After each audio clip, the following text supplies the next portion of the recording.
What if a saint's final words weren't meant for the person standing beside him?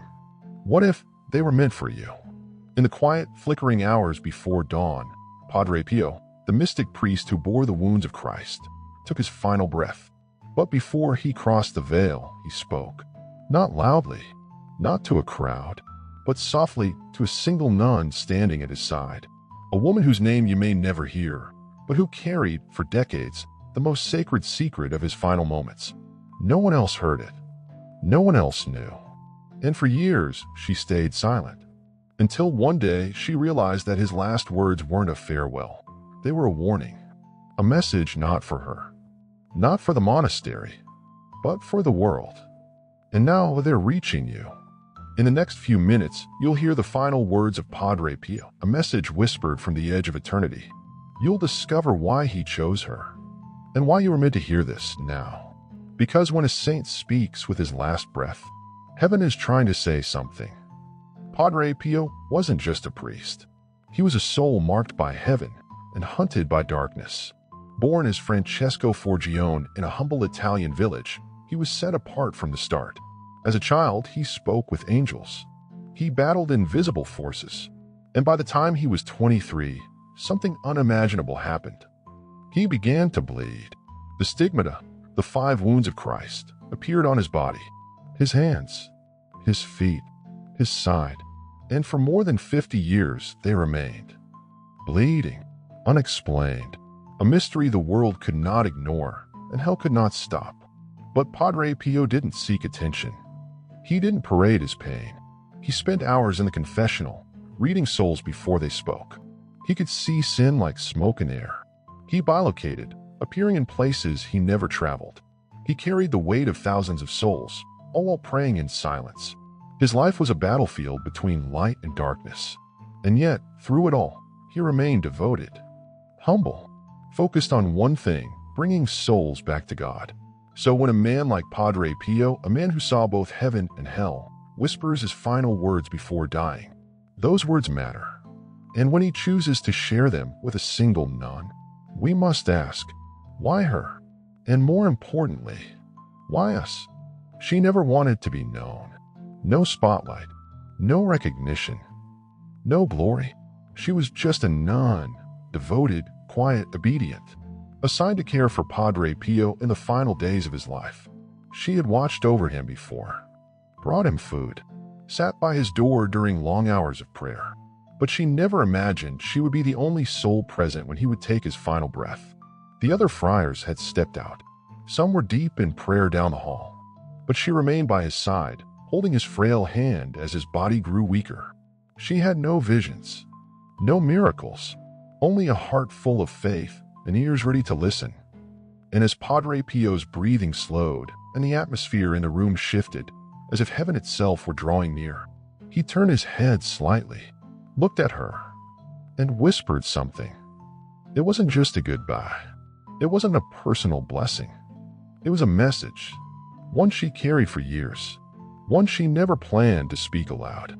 But the world began to change. Darkness grew louder, and the words she heard that night started to burn inside her, like a candle hidden too long. And when she finally spoke, the world trembled. It was early morning. The halls of the monastery were hushed. The candles burned low, and the man who had carried the weight of countless souls was nearing the end. Padre Pio lay in his small, modest room. His breathing was thin, barely a whisper. His hands, once strong, marked by the wounds of Christ, now rested quietly on his chest. Beside him, she waited. The nun, still, silent. She didn't speak. She didn't move. She simply held his hand, a hand that had bled with divine mystery for decades. There were no crowds, no chants, no miracles, only a soft light in the corner, the faint scent of incense, and the heavy, holy silence that falls when heaven prepares to receive one of its warriors. Padre Pio opened his eyes. Slowly, peacefully, he looked at the crucifix on the wall. Then he turned to her, his gaze gentle but piercing. And then he spoke. Just a few words, softly, as if he were whispering to eternity itself. Tell them to return to God. Quickly, 6 words. delivered not in fear, but with sacred urgency. The nun froze. Tears welled in her eyes, but she didn't speak. She simply nodded and held his hand tighter. Within minutes, he was gone. No final sermon. No farewell crowd. Just those last words, echoing in the heart of one woman. Words not meant to be locked away. Not meant to die in silence, but meant for us. For now. For a world that has wandered too far. And as the candle beside his bed flickered one last time, those 6 words remained. Like a breath, like a calling, like a prophecy. Tell them to return to God. Quickly. 6 words. Spoken by a man who had spent his life in silence, suffering, and surrender. A man who had seen both heaven and hell. And who, in his final breath, chose not to speak about himself, but about you, about us. Padre Pio didn't ask the nun to pray for him. He didn't give her personal instructions. He didn't reflect on his pain. He gave her a message, clear, urgent, and terrifyingly simple. Return to God. Quickly. Why quickly? Because he knew what was coming. Because he had seen the erosion of faith, not in theory, but in the confessions of thousands. Because he knew how temptation hides in comfort, how darkness doesn't always roar. Sometimes it just whispers you to sleep. He wasn't talking about mass conversions. He wasn't calling out politicians or nations. He was calling souls, one by one. Your soul. My soul. The nun later said that when she heard those words, she felt something strange. Not fear, but a weight. A responsibility. Like a torch had been handed to her, and she was not meant to keep it. Because the world had drifted. Because prayer had become a ritual. Because people were no longer afraid to live without God. Padre Pio's message was not a warning of punishment. It was a cry of love. A final plea. Before it was too late. Tell them, not the church, not the bishops, but them. The ones who no longer pray. The ones who once believed and stopped. The ones who still believe but have grown tired. Return to God. Quickly. Because heaven is still open.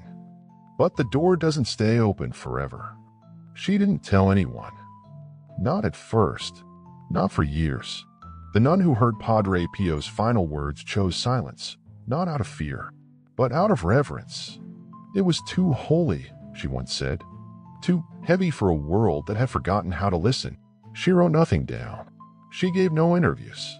She didn't try to spread the message. She simply carried it, like a candle inside her soul. Every time she knelt to pray, she heard it again. Every time she saw the world grow colder, more chaotic, the words echoed louder. Tell them to return to God. Quickly. But still, she waited. Because she believed some messages must mature in silence. That timing matters. And maybe the world wasn't ready yet. Until one day, as her own life drew near its end, she felt the flame shift inside her. The silence, once sacred, now felt unbearable. Not because the message changed, but because the world had. It's time, she whispered. If they don't hear it now, they may never hear it again. And so, gently, without fanfare, she spoke. She told a story, not for attention, but because the final words of a saint were never meant to be buried with the dead. They were meant to wake the living. Tell them to return to God. Quickly. This wasn't a personal note, not a farewell to a friend, not a final blessing whispered in private. It was a message wrapped in urgency, meant to pierce through generations and land in the ears of those still wandering. You? She was just the vessel, the nun, the witness. But the message wasn't for her. It was for the anxious, the doubtful, the distracted. The ones who say, I'll come back to God someday. Padre Pio didn't say, soon. He didn't say, eventually. He said, quickly. Because the delay is the danger. Because spiritual sleep is deeper than we think. Because sin doesn't always feel like fire. Sometimes it feels like comfort. And the longer you stay away, the harder it becomes to return. That's why this message has found you now. Not by accident, but because heaven is still reaching. This wasn't a relic of history. It's a prophetic cry into the present. If you still feel lost, if your prayers have gone silent, if your soul feels distant, this is your invitation. Don't wait. Don't delay. Don't forget. Because the door is open today. And Padre Pio's voice still echoes from eternity. Return to God quickly. Now you've heard it.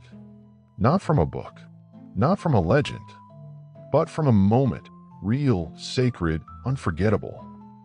Dying saint, quiet nun, a whispered sentence that was never meant to be locked away. Return to God quickly. This message has survived years of silence. It crossed generations, borders, and doubt to reach you. Not to scare you, not to shame you, but to awaken you. Because your soul wasn't made for confusion. It wasn't made for half-belief or numb prayers or shallow days. It was made for fire, for eternity, for Him. Maybe you've wandered. Maybe you've been silent. Maybe you felt like God is far. But now you know. He hasn't stopped calling. And today, He used the voice of a saint to reach you again. So, before you scroll away, before you go back to your day, ask yourself, what will I do with this message? Because this isn't just a story. It's a decision. It's a door. And it's still open. If this touched your soul, leave a comment below. I'm coming back. Share this video with someone who's been away from God for too long. Subscribe to Beyond Yourself for more forgotten truths that still burn in the dark. Because the world may forget, but heaven never does.